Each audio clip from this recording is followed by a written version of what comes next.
Oké, nou, een maand of wat geleden zou ik nu niet de camera erbij hebben gepakt. Maar we hebben besloten onlangs dat we maar eens even uit onze comfortzone hierin zouden kruipen. Want normaal op deze stressmomenten moet ik er echt niet bij nadenken om dan de camera erbij te pakken. Maar we komen dus net de camper in.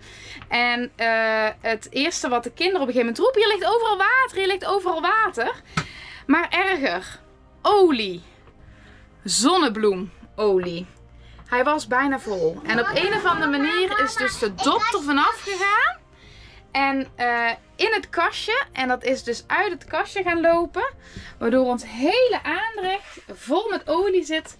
Langs de ramen. Overal olie. En het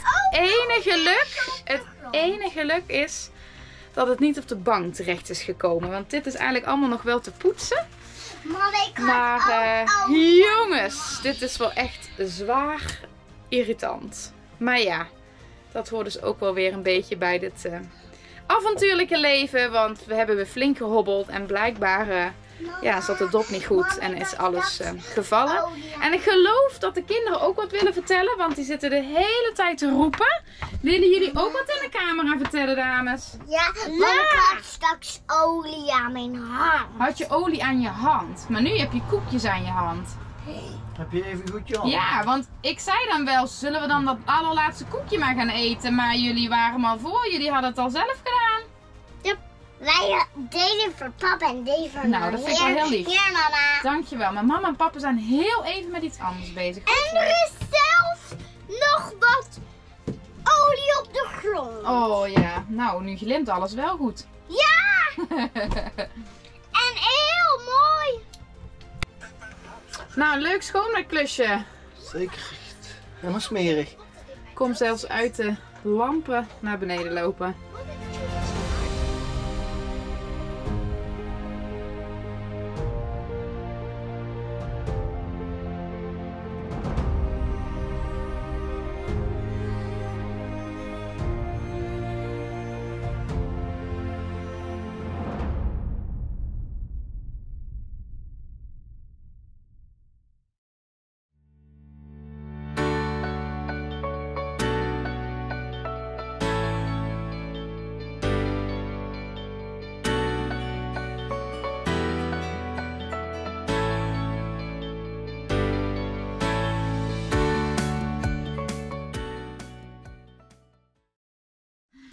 We sliepen hier aan de kant van de weg, maar wel met een fantastisch uitzicht op Mount Wrangell, een 4300 meter hoge berg. Echt prachtig mooi. En nu gaan we onderweg naar Valdez of Valdez. Ik weet niet hoe je het uitspreekt, maar daar gaan we in ieder geval naartoe. En het weer daar is vandaag aardig slecht. Veel regen is er voorspeld. Maar morgen, overmorgen, het weekend, dan schijnt het wat beter te worden. Dus daar hopen we op. En er staan ook alweer leuke dingen op het programma. Zondag gaan we een boottour maken. Gaan we naar de Meres Gletscher. Nou, ook dat weet ik niet of ik dat goed uitspreek. Maar goed, we gaan in ieder geval het water op.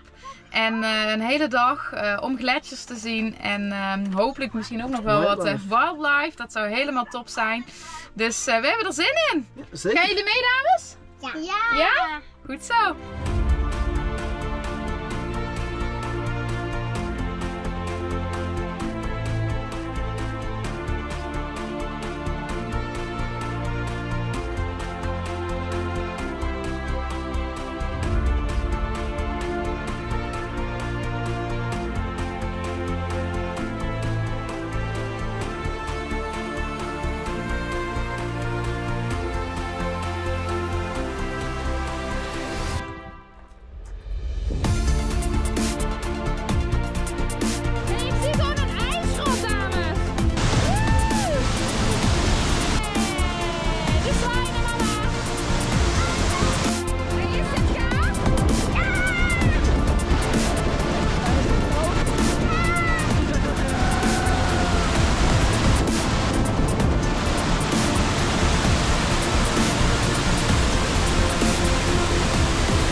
Geluk hebben we met het weer. Het Het is gewoon zowat een strak blauwe lucht nu. Maar zo zie je, in de bergen heb je niet alleen na iedere bocht een ander uitzicht, maar ook ander weer. Zodra we het hoogste punt bereikt hadden en de bocht omsloegen naar ons bedachte kampeerplekje, was er nog maar weinig zicht door de mist.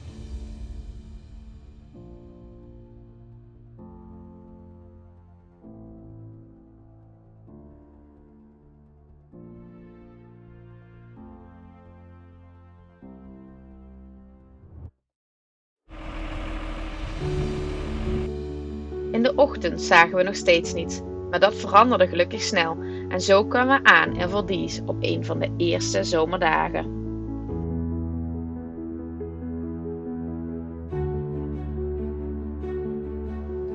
We struinen wat rond in het vissersdorpje, waar het visseizoen duidelijk begonnen is.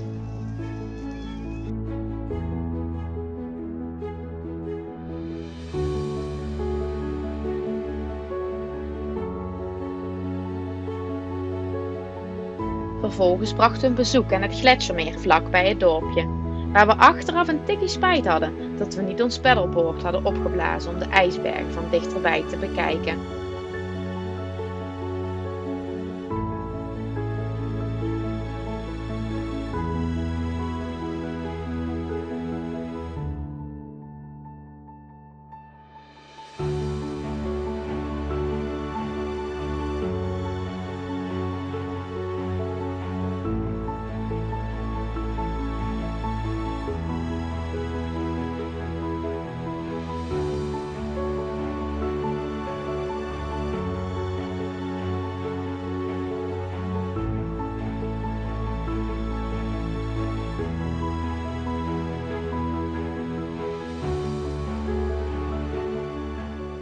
Op naar de Solomon Hatchery.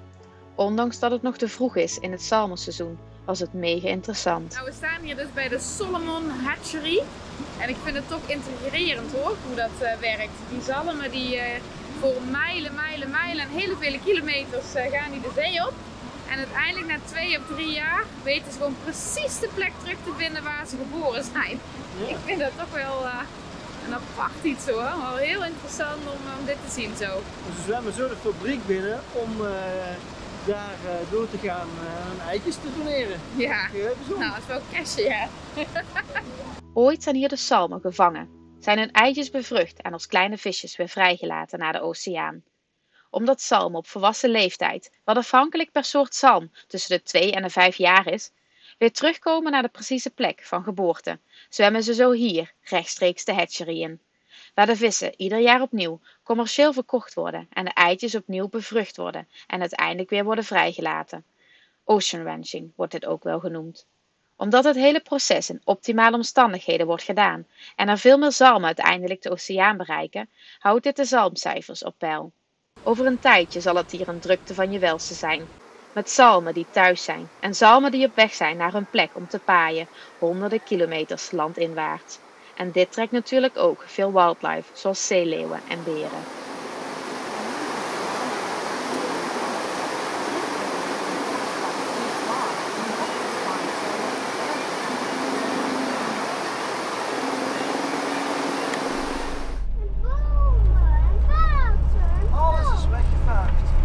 Die nacht kampeerden we op de plek waar het oorspronkelijke dorpje Verdies lag, wat weggevaagd werd door een tsunami in de jaren 60.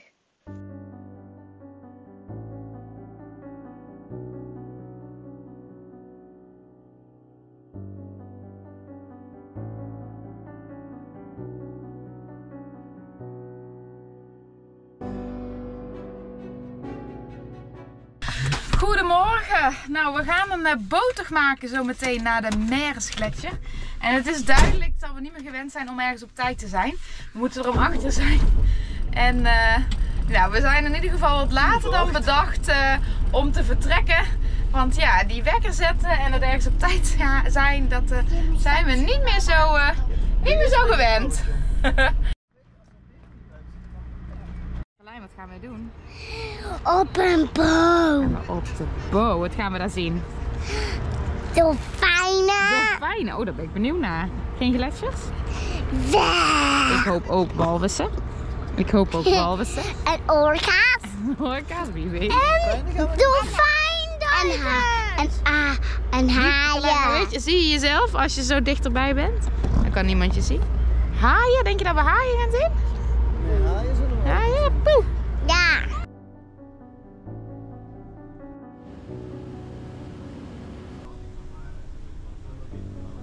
Kijk, Carlijn, is het leuk?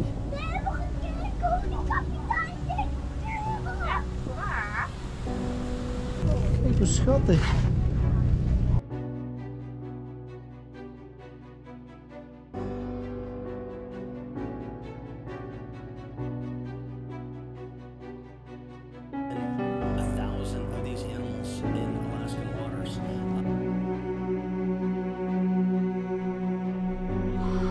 Kijk, zeg die staart.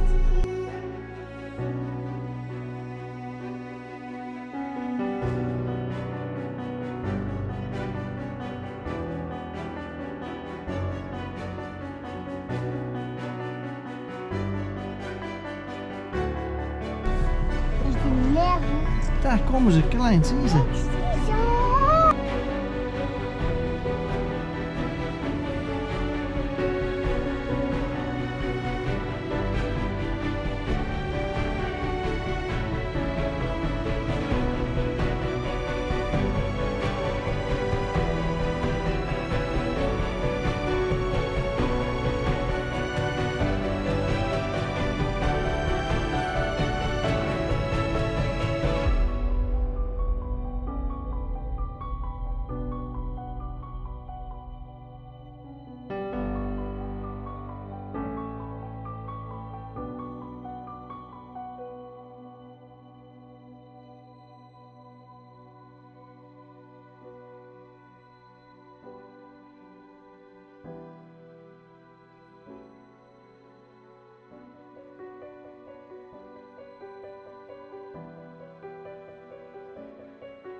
Zie je dat?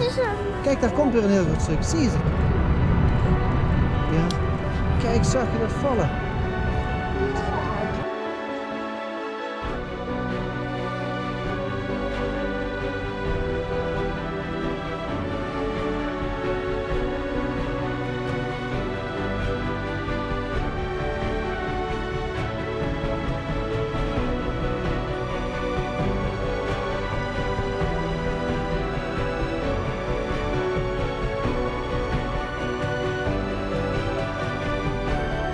Vasthouden. You wanna hold it?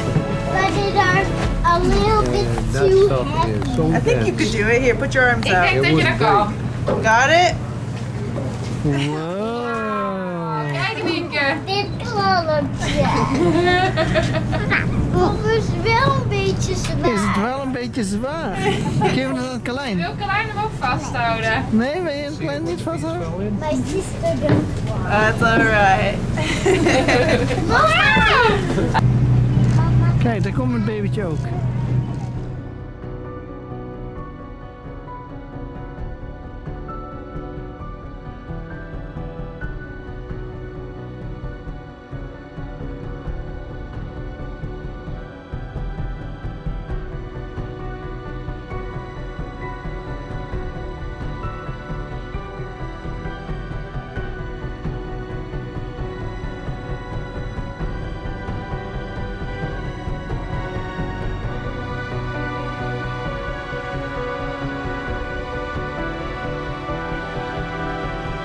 Weather, and so that's why the shoreline looks so much different Wat ben je aan het than zeggen, most of the Nienke? shorelines we've been traveling today. There's Been, iets van the trees eten. come all the way to the water. Ik zag meteen al een spring, de zon. Some things to look. You see that one trying to fly there.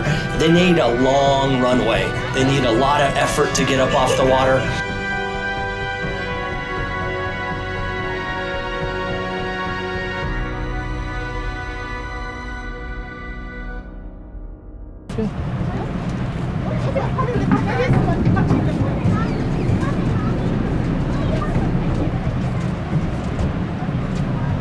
Have been born outside of Prince William Sound.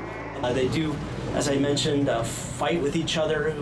These animals here, we don't We don't have any rooks here year-round. So even in the middle of winter, we find...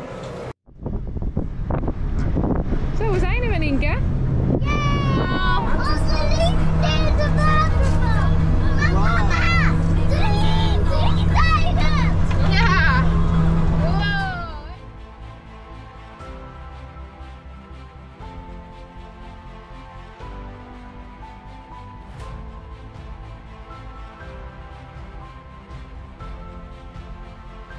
Na de fantastische boottocht verlieten we Valdez en gingen we op weg naar Anchorage. We maakten onderweg nog een wandeling, waar we niet zo van wisten wat we moesten verwachten, maar totaal verrast werden.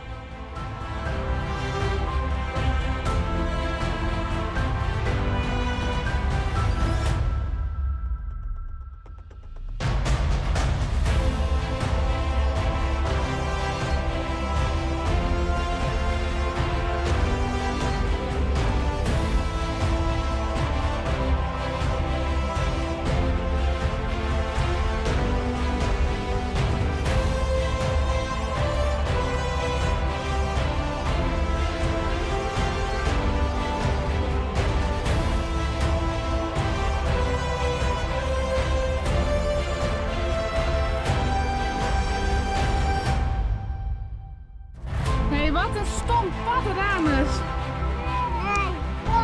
Wat is dit dan? Een klimspeelwandeling. Een klimspeelwandeling.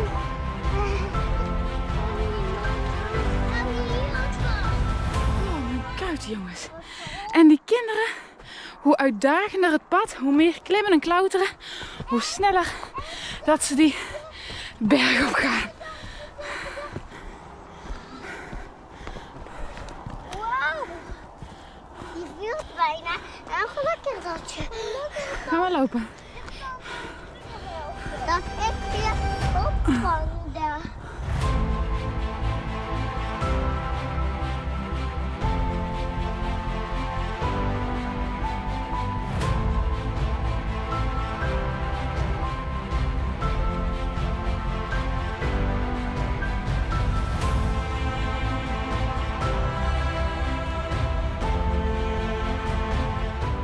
Vond je deze video leuk om naar te kijken? Geef dan een duimpje. En nog leuker, laat ook een reactie achter wat je ervan vond.